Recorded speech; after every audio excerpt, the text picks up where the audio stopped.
গতকাল তোমাদের শর্টসে দেখিয়েছিলাম যে আমরা এক জায়গায় যাচ্ছিলাম, গিয়েছিলাম হচ্ছে রানাঘাটের বাতকুল্লায়। তো তোমরা কারা কারা বাতকুল্লা থেকে আমার ভিডিওটা দেখছো অবশ্যই কিন্তু জানিও। আর গিয়েছিলাম কোন আমার জামাইবাবু বিশ্বদার বন্ধু অশোকদার বিয়ে ছিল, তো এই হচ্ছে অশোকদা। আর আমার তো মুখের দিকে তাকানোর মতন অবস্থা ছিল না। তারপর আমরা ওখানে গিয়ে দুপুরে খেয়েছিলাম ভাত, ডাল, আলু ভাজা আর মাছের কালিয়া। তারপর খেয়ে দিয়ে এসে আমরা এখানে সবাই মিলে বসে বসে গল্প করছিলাম।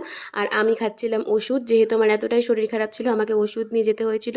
আর যিশু দুপুরবেলায় ভাত খায়নি বলে ওকে এক গাদা মিষ্টি দেওয়া হয়েছিল দেখো।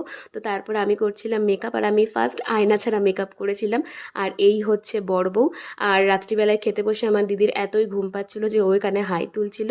তো তারপর আমরা খেয়েছিলাম হচ্ছে এগ টেবিল, রাধা পল্লবী, চানা মশলা, ভাত, মুড়িঘণ্ট, ডাল, আলু ভাজা, মাছের কালিয়া, ফ্রাইড রাইস, চিকেন কষা, চাটনি, পাঁপড়, কালাকাঁদ, রসগোল্লা আর আইসক্রিম, হজমোলা। আর বাড়ি যাওয়ার পথে একটা দোকানে দাঁড়িয়েছিলাম। তো তোমরা অবশ্যই জানিও ব্লগটা কেমন লাগলো। সবাই ভালো থেকো, দেখা হচ্ছে নেক্সট ভিডিওতে।